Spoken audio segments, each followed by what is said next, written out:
Hello everyone, my name is Binta Baji. I am from the Gambia. I am 2019 Drexel Mandela Washington Fellow. I have a BSc in Human Resources and Labor Management from the American International University, West Africa. I'm also a co-founder of Gambian Deaf Women Society and CEO of Turkuya Sign Restaurant, with all deaf women staffs. I have 3 years work experience in 2 different institutions in the Gambia, one of which is the only deaf school in the Gambia, St. Joseph for the Deaf, and a hearing school, West Africa. Today I want to talk about workplace diversity, creating inclusive workspace for individuals with. My experiences, I have 3 topics I want to discuss. My experiences in workplace deaf culture in non-deaf working environment. What non-deaf should know before employing a deaf person. Want to start with my experience. Again, my name is Binta Baji. I would like to introduce myself again. I am a deaf woman. I became deaf very early when I was 10 years old. From that age, I was enrolled in deaf school, St. John's School for the Deaf, and then that's the only deaf school in the Gambia then. After that, I was moved to a mainstream school to attend my higher education, that's from grade 10 to 12. And also, upon completion of my grade 12, my basic education, I was enrolled in an American university. So education is very, very important. I got education until university level, up to university level. So this is an interesting story. It wasn't easy, but trying with hard work, with a lot of patience, I was able to achieve a lot. Because in my country, the Gambia, people are not focusing especially on deaf education. So now, after my university studies,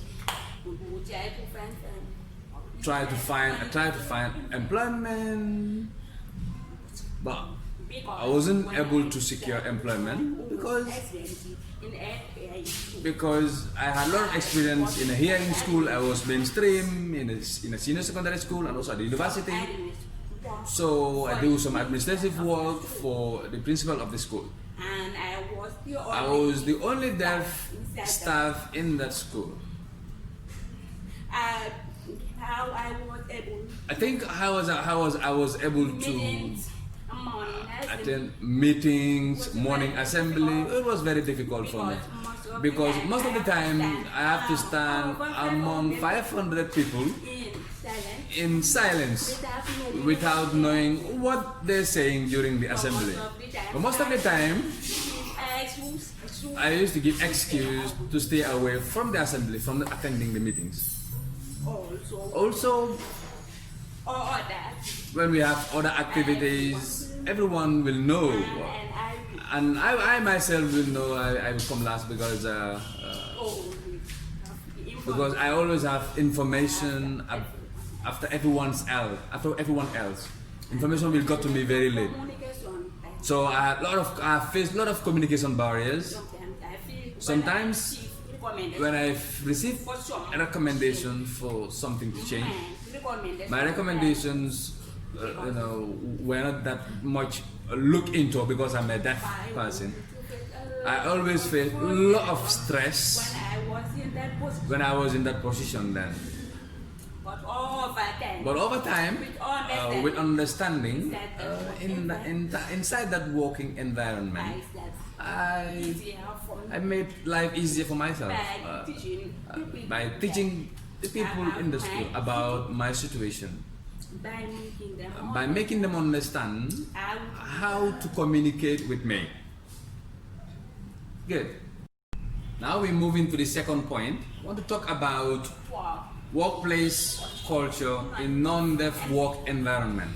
Okay, it's like my experience with many deaf people when they found themselves in non-deaf situations, and also in an environment which,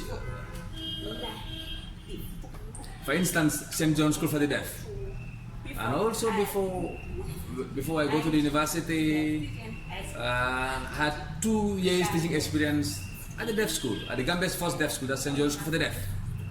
So, but most of the staffs are hearing people at St. John's School for the Deaf. So most of the time, hearing people tend to forget me being a deaf teacher on a trainee and on other deaf teachers. Sometimes hearing teachers tend to forget us.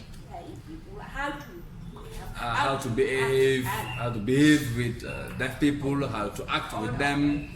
So all the deaf people's experience, which I will also show at the end of this presentation. So situation in a work environment, there are deaf cultures. There are a lot of deaf people. For instance, we have a case where some deaf people tend to complain if, for instance, if theft happens inside a workplace, always people will tend to point at the deaf person because the person does not hear, because there is a communication barrier. So some people tend to point fingers to deaf people, so leading deaf people to lose his job. So most of the bosses in work environment, they don't listen to the deaf staffs. So if you are a boss and you cannot communicate with your deaf employee, it gives a lot of problem to the deaf individual because communication barrier becomes a big barrier for the deaf individual in the workplace. So, okay. This culture plus many other things happens, and it make things difficult to make deaf people work in a good environment. So about sometimes they don't focus on about the things that are important for the deaf person to have access in the workplace. So if that workplace did not have good culture in, it will be difficult for a deaf person to cope in that. Other things are when you have a deaf individual in a non-deaf working environment.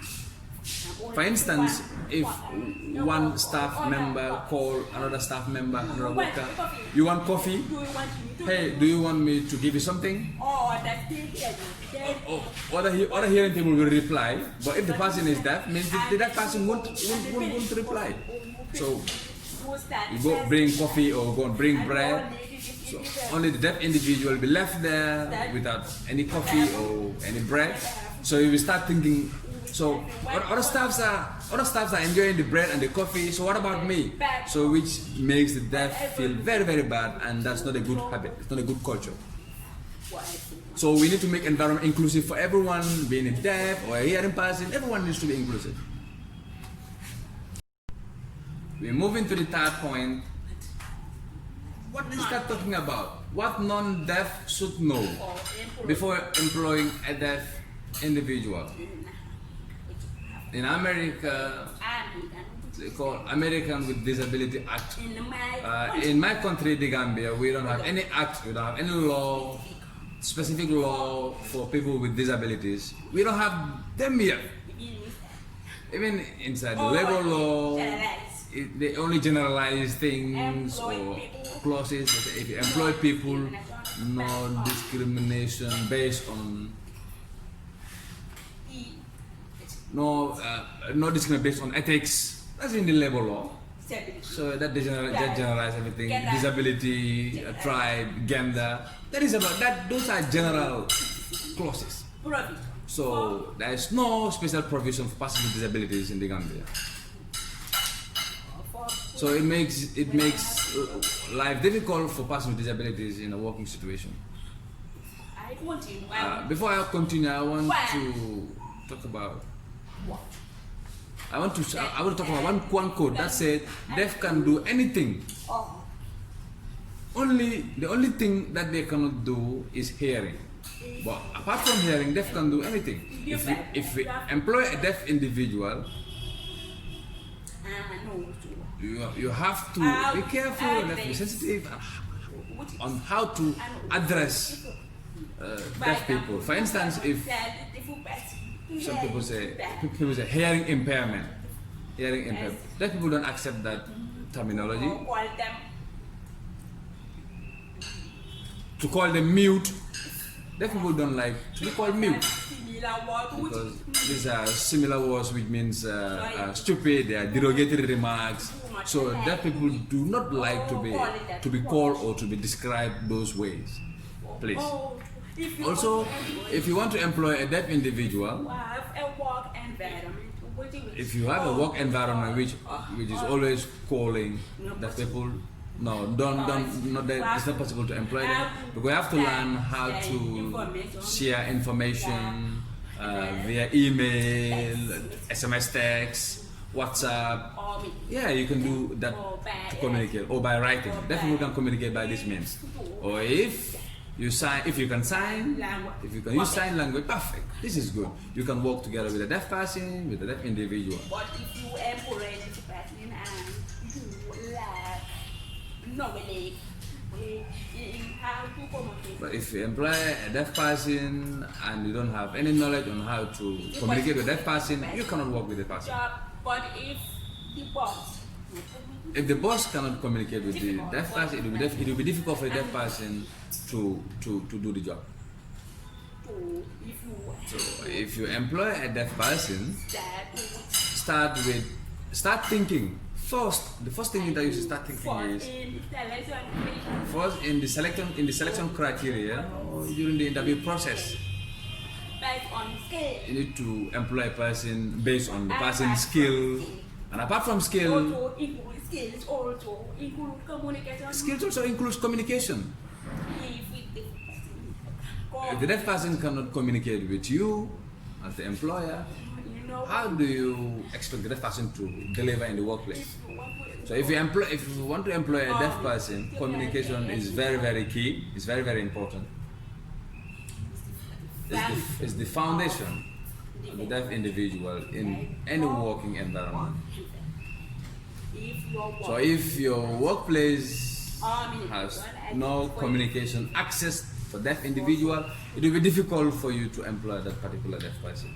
Okay. The other thing that I do not think I should. Mandela Washington Fellow. Last year I was Mandela Washington Fellow.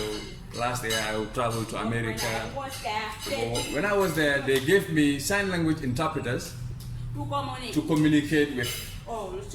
Also made it easy for me to move around, to communicate with people, with friends.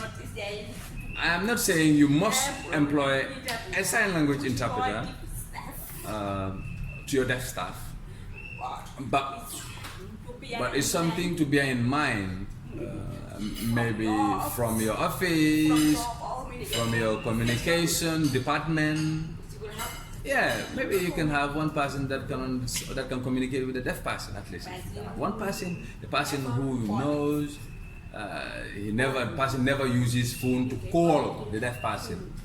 They should know that deaf people use SMS text, they use WhatsApp, or they use writing. Yeah, they use other communication means except calling. So I will show you how deaf people think. People who want to employ deaf people, what they must know. I will explain those things. I will show you the text, the right to me. So this will explain more about the topic. Thank you very much.